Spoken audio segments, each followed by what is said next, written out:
प्रेम से बोलिए बालाजी महाराज की जय, बागेश्वर धाम की जय।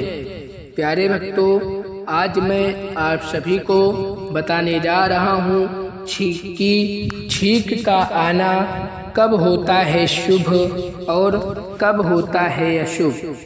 धार्मिक दृष्टि से छींक आने को आप शुभ मानते हैं या अशुभ। यदि आप सही जानकारी चाहते हैं तो हमारे साथ इस वीडियो में अंत तक बने रहिए। हिंदू धर्म में बहुत सारी मान्यताएं और अंधविश्वास हैं। इन्हीं में से एक है छींक आने को अशुभ माना जाता है।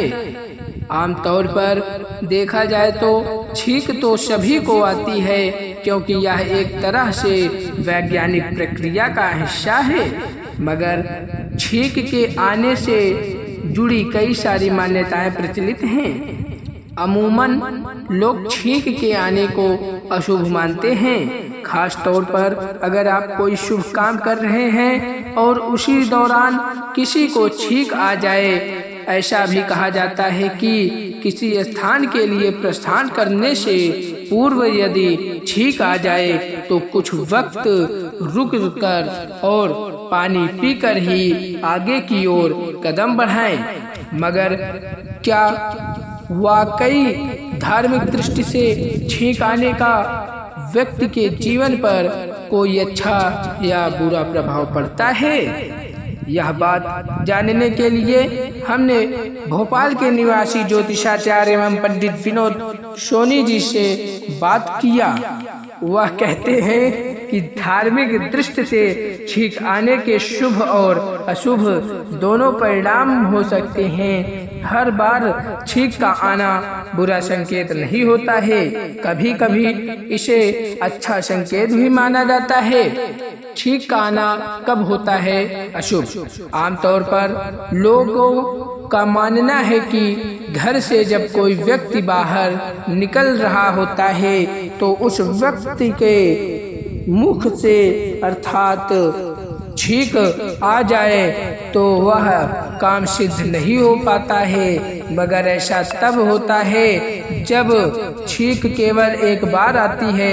यदि छींक एक से अधिक बार आ जाए तो इसे शुभ माना जाता है। पंडित जी कहते हैं, यदि यात्रा पर निकलते वक्त कोई व्यक्ति खड़ा हो कर छींक दे तो उस व्यक्ति यात्रा को कुछ वक्त के लिए टाल देना चाहिए।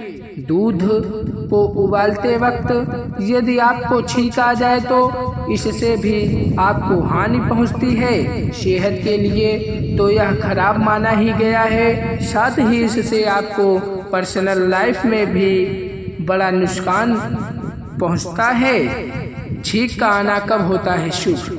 केवल मनुष्य ही नहीं बल्कि जानवरों की भी छींक के भी अच्छे बुरे परिणाम होते हैं। हम आपको बताते हैं कि किस जानवरी की छींक आपको शुभ फल दे सकती है। यदि किसी शुभ कार्य के लिए घर से निकलते वक्त गाय को छींक आ जाए तो निश्चित ही आपको उस कार्य में सफलता प्राप्त अर्थात लक्ष्य पाने के लिए आपको भटकना नहीं पड़ेगा। यदि कुत्ते को एक से अधिक छींक आ जाए तो आप उसकी आवाज को सुन ले तो यह भी आपके लिए बेहद शुभ होता है।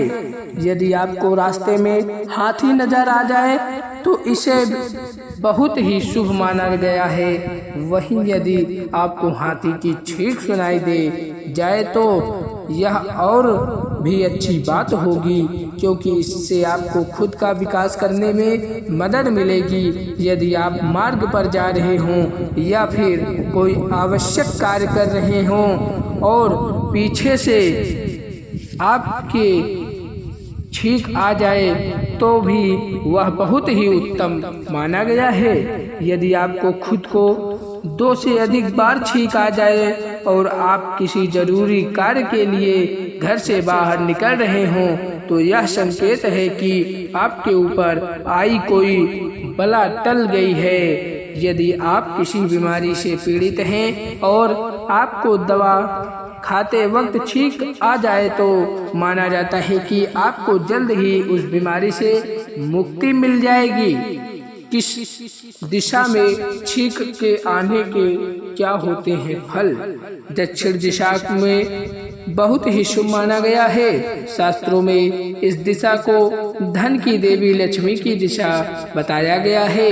ऐसी मान्यता है कि इस दिशा में किए गए कार्य आपको धन लाभ देते हैं। हालांकि यह दिशा उच्च शिक्षा प्राप्ति की भी है और यदि इस दिशा में आपका घर है तो यह और भी अच्छी बात है। ऐसे में यदि आप दक्षिण दिशा में खड़े होकर छींक आ जाए तो यह बहुत शुभ होता है। खास तौर पर यदि आप कहीं यात्रा पर जा रहे हो और उससे पहले ऐसा हो जाए तो यह बहुत ही अच्छा होता है। वास्तु के हिसाब पश्चिम दिशा का स्वामी ऋषि अगस्त को माना जाता है। इस दिशा पर शनि ग्रह का बहुत अधिक प्रभाव होता है। इसी दिशा को सूर्यास्त की दिशा भी कहा गया है। इस दिशा को धार्मिक दृष्टि से बहुत ही शुभ माना गया है, लेकिन कुछ कार्य इस दिशा में करने वर्जित हैं, जैसे पीठ करके इस दिशा की ओर नहीं बैठना चाहिए। ऐसा करने से तनाव उत्पन्न होता है। न ही इस दिशा में बैठकर भोजन करना चाहिए। भोजन करना भी इस दिशा में बैठकर वर्जित है। यदि आपको ईशान कोण पर बैठकर छींक आ जाए तो यह भी बहुत ही शुभ होता है। यह इस बात का संकेत है कि जल्द ही आपके घर में कोई मांगलिक कार्य होने वाले हैं। मगर यदि आप ईशान कोण पर मौजूद मंदिर में बैठकर पूजा कर रहे हैं और उस दौरान आपको छींक आ जाती है तो इससे आपको हानि पहुंच सकती है। उत्तर दिशा में खड़े होकर आपको यदि छींक आ जाए तो या फिर किसी और व्यक्ति को आई छींक की आवाज सुनाई पड़ जाए तो यह भी अशुभ होता है। यह संकेत देता है कि आप जल्द ही किसी के साथ विवाद में पड़ सकते हैं। यदि ऐसा कभी हो जाए तो आपको खुद पर बहुत अधिक नियंत्रण रखने की आवश्यकता होती है। उम्मीद करते हैं कि आपको यह वीडियो बहुत ही पसंद आया होगा और यदि आपको इस वीडियो पसंद आया हो तो इसे लाइक और शेयर और सब्सक्राइब अवश्य करें। धन्यवाद। प्रेम से बोलिए बालाजी महाराज की जय।